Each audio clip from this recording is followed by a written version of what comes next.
detik, setiap klik, setiap transaksi, dibutuhkan sistem yang tak hanya menyimpan data, tapi juga bisa menyederhanakan alur kerja dan meningkatkan wawasan akan data.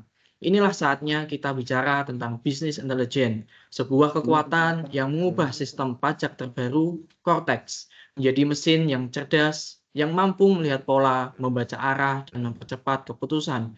Tapi bagaimana Cortex dan BI bekerja? Itulah yang akan kita bahas pada sore hari ini. Izinkan kami memperkenalkan diri kami. Perkenalkan kami kelompok 6 dari MJ802, terdiri dari Apriliana Madia, Bagus Broyono Utama, Dedi Alwi, Devs Dwi Sandi, Deswita Fajra Aulia, Vicky Fajar, Gigih Prambudi Utomo, Hanif Triana Purna Jatmiko, Muhammad Farhan Rizkullah, Muhammad Alvin Renaldi, Tiara Kartika Putri, dan Titis Rahma Wulandari. Dengan penuh semangat, kami akan memaparkan terkait Cortex dan juga perpajakan Indonesia. Silakan teman-teman, dilanjutkan.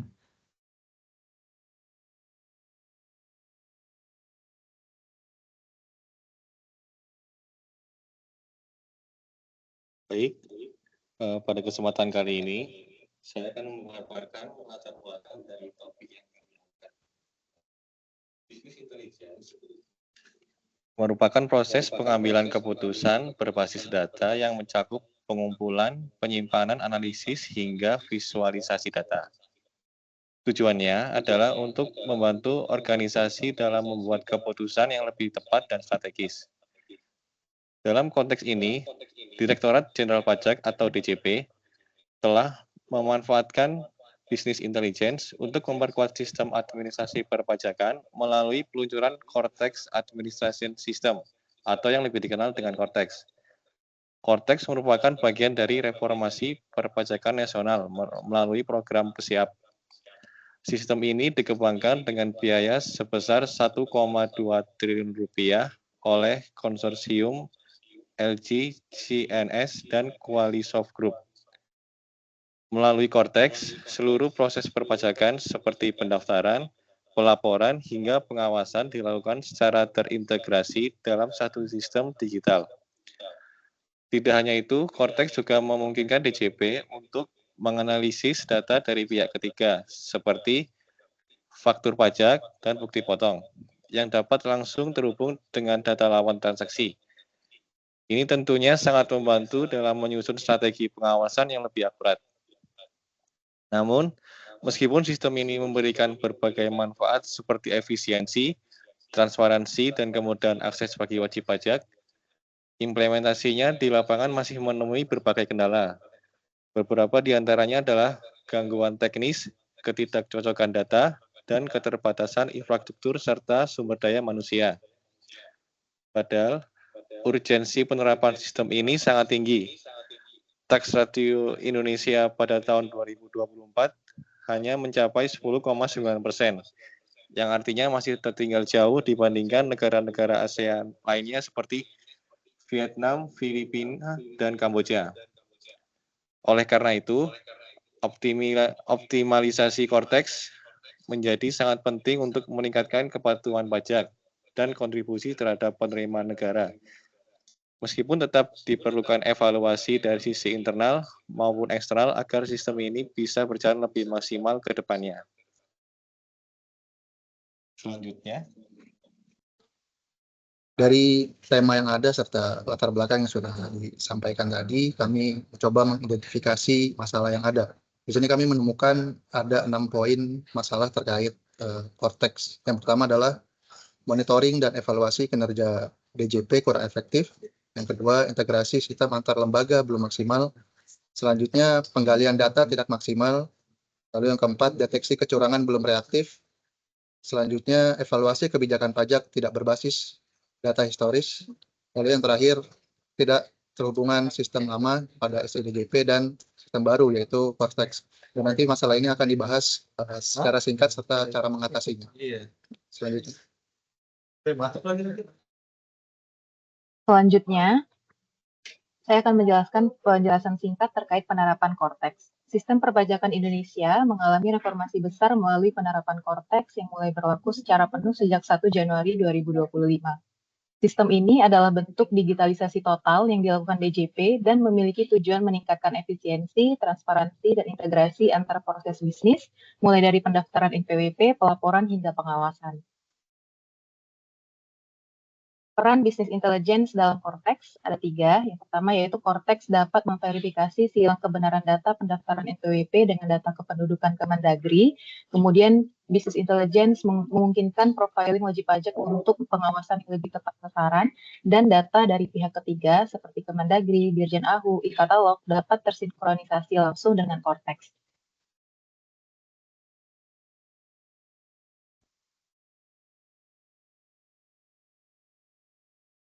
Selanjutnya, mungkin boleh next.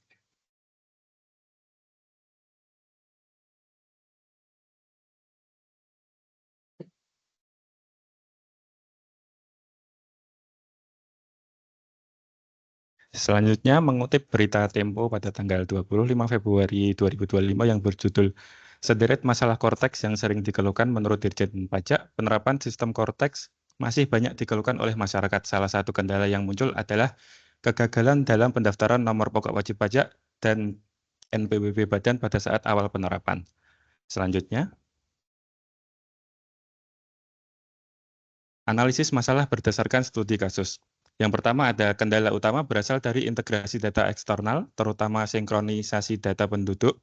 Yang kedua ada proses otomatisasi yang belum optimal, justru menciptakan hambatan pelayanan, khususnya di daerah-daerah luar Jawa, masyarakat masih lebih suka datang ke kantor daripada menggunakan langsung Cortex. Yang ketiga, DJP belum sepenuhnya siap menangani lonjakan pengguna dan volume data secara serempak, khususnya pada awal penerapan Cortex yang berbarengan dengan pelaporan SPT tahunan. Selanjutnya.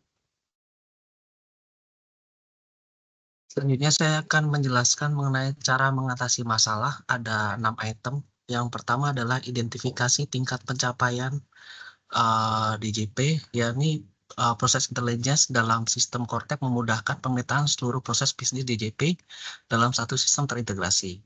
Yang kedua adalah monitoring penerapan Cortex dan mengidentifikasi masalah. Solusi yang diusulkan adalah integrasi data real-time melalui API terstandarisasi antara Cortex dan sistem Kemendagri. Yang ketiga adalah optimalisasi sumber data.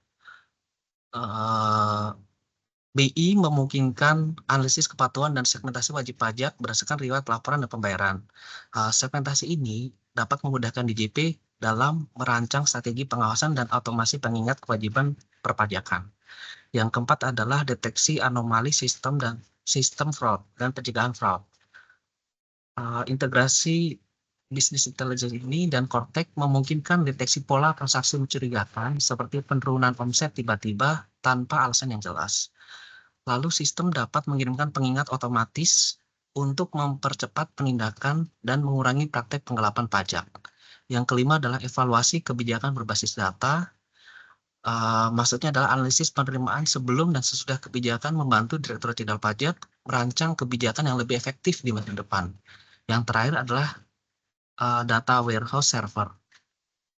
Yang maksudnya adalah perubahan data dan status wajib pajak harus dilakukan di 2 sistem agar tidak menyulitkan pelacakan kewajiban di sistem lama dan baru. Next.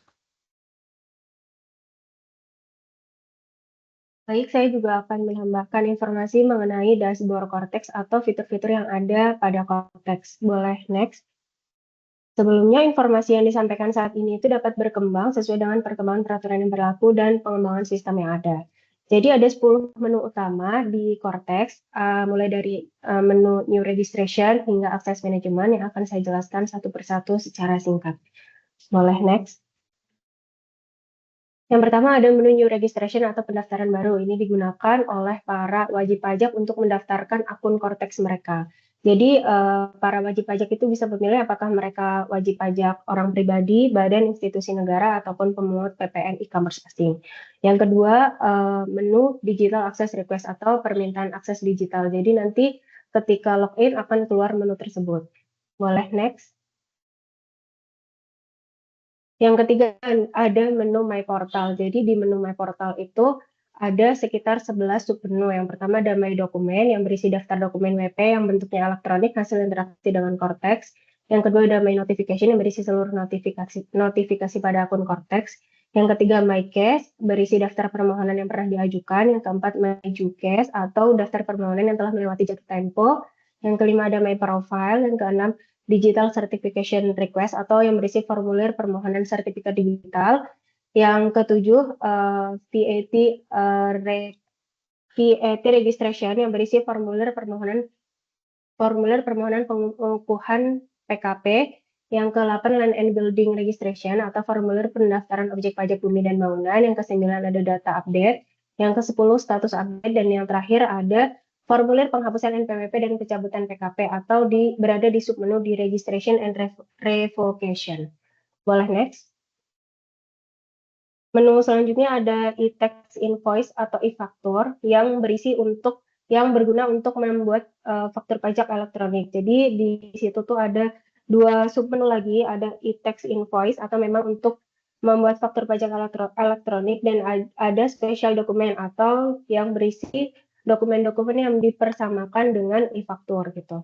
Yang selanjutnya ada e-bupot withholding yang tujuan atau berguna untuk membuat bukti potong elektronik.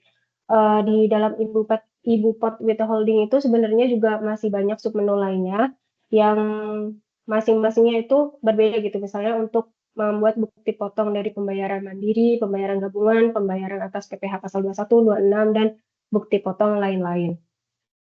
Next. Yang menu selanjutnya itu ada tax return atau submenu atau menu untuk melakukan pelaporan SPT. Di tax return itu sebenarnya juga ada 4 submenu utama yang mungkin nanti bisa kita lihat di next kesempatan aja. Selanjutnya ada menu payments untuk melakukan pembayaran pajak. Di menu payments ini juga ada banyak submenu, ada 7 kalau nggak salah saya, itu mulai dari pemindah bukuan dan pembuatan kode billing untuk masing-masing pembayaran. Next. Menu selanjutnya ada General Ledger untuk menampilkan daftar transaksi keuangan akun Cortex, dan ada Taxpayer Service. Untuk memperoleh layanan perpajakan, layanannya itu ada macam-macam, ada 6 submenu. Yang pertama ada administrasi, konsultasi, layanan keluhan, saran, layanan edukasi, riwayat layanan edukasi, dan informasi dasar perpajakan. Dan yang terakhir, boleh next. Itu ada akses manajemen. Akses manajemen itu untuk melakukan pengaturan manajemen akses akun yang berisi pengaturan penggunaan akun, kata sandi, dan pengaturan wajib pajak yang diwakilkan. Selanjutnya. Selanjutnya yaitu faktor internal dan eksternal yang mempengaruhi implementasi Cortex. Yang pertama yaitu faktor internal, ada 3 poin. Yang pertama, infrastruktur IT yang belum siap menggabungkan seluruh proses bisnis ke dalam Cortex. Lalu yang poin kedua yaitu lamanya waktu perbaikan saat server down karena akses yang berlebih. Lalu poin yang ketiga yaitu proses migrasi data dari sistem lama SIDJP tidak bisa secara real time. Next. Kemudian faktor eksternalnya ada 3 poin juga. Yang pertama, banyak respon negatif masyarakat atas penerapan Cortex karena sering gangguan server. Lalu poin yang kedua yaitu ketergantungan pada vendor asing dalam pengembangan sistem. Dan yang ketiga yaitu pengetahuan masyarakat tentang Cortex yang masih minim terutama di daerah yang terluar. Oke, selanjutnya.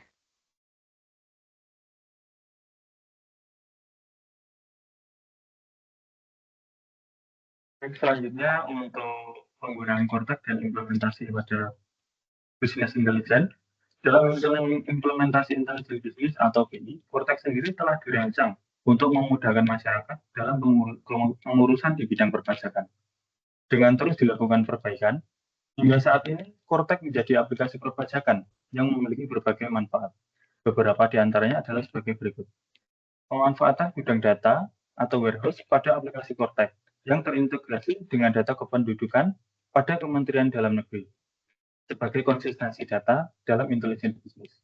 Yang kedua, pemanfaatan sistem automation decision system atau ADS dalam pelayanan, yaitu yang pertama, pendaftaran wajib pajak orang pribadi. Yang kedua, permintaan konfirmasi status wajib pajak atau KSWP. Dan yang ketiga, perubahan data profil wajib pajak. Sekarang tidak perlu mendatangi kantor pajak dikarenakan sudah ada approval secara otomatis dari sistem. Kemudian ada analisa data dan pemetaan golongan wajib pajak berdasarkan riwayat pelaporan SPT tahunan. Hal tersebut akan dilakukan untuk memetakan bagaimana wajib pajak atau profiling wajib pajak berdasarkan SPT yang dilaporkan. Dan yang keempat, ada penanggulangan dalam hal terjadinya kemungkinan fraud atau manipulasi data wajib pajak dikala dilakukan evaluasi dalam pelaporan wajib pajak tersebut. Baik, selanjutnya. Baiklah, dari pemaparan rekan-rekan tadi dapat disimpulkan bahwa penerapan Cortex dalam sistem perpajakan Indonesia memiliki potensi besar untuk meningkatkan efisiensi, akurasi, dan transparansi administrasi perpajakan.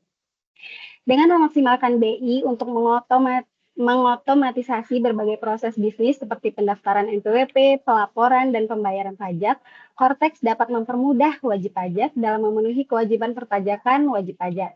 Integrasi sistem perpajakan memungkinkan pengawasan yang lebih efektif oleh Direktorat Jenderal Pajak.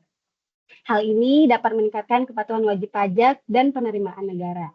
Implementasi Cortex menghadapi beberapa tantangan teknis dan operasional, seperti kebutuhan untuk sistem yang mampu menangani volume data yang sangat besar karena seluruh proses bisnis perpajakan beralih ke Cortex, serta integrasi yang lebih baik antara berbagai sistem dari pihak terkait. Jika DJP mampu menyelesaikan tantangan ini, Cortex berpotensi menjadi solusi signifikan dalam reformasi perpajakan di Indonesia, mendukung pembangunan ekonomi, meningkatkan tax ratio, dan meningkatkan kepercayaan publik terhadap sistem perpajakan. Selanjutnya yaitu terkait rekomendasi yang kami simpulkan melalui studi kasus ini. Terdapat dua jenis rekomendasi. Yang pertama yaitu rekomendasi khusus. Terdapat 3 poin, yaitu yang pertama melakukan audit sistem berbasis business intelligence untuk memetakan masalah teknis. Selanjutnya yang kedua menerapkan modul pelatihan staf dan pengguna akhir dengan pendekatan berbasis data dan dashboard. Dan yang ketiga yaitu menambah tutorial aplikasi Cortex untuk wajib pajak dan menyebarkannya melalui berbagai platform media sosial yang bisa diakses oleh seluruh masyarakat di Indonesia. Dan selanjutnya rekomendasi umum yaitu terdapat 2 poin. Yang pertama, meningkatkan kepercayaan publik terhadap sistem pajak digital melalui perbaikan sistem. Dan yang kedua yaitu meningkatkan kepercayaan masyarakat kepada pemerintah, khususnya institusi Direktorat Jenderal Pajak atau DJP sendiri. Selanjutnya, sudah selesai. Alhamdulillah, terima kasih sebelumnya. Data diolah jadi wawasan yang kuat, Cortex bekerja dengan presisi hebat. Cortex dan BI bukan hanya sistem yang hebat, tapi jembatan menuju negara yang bermartabat. Akhirul kalam, Assalamualaikum warahmatullahi wabarakatuh. Terima kasih Bapak Ibu dan teman-teman semuanya.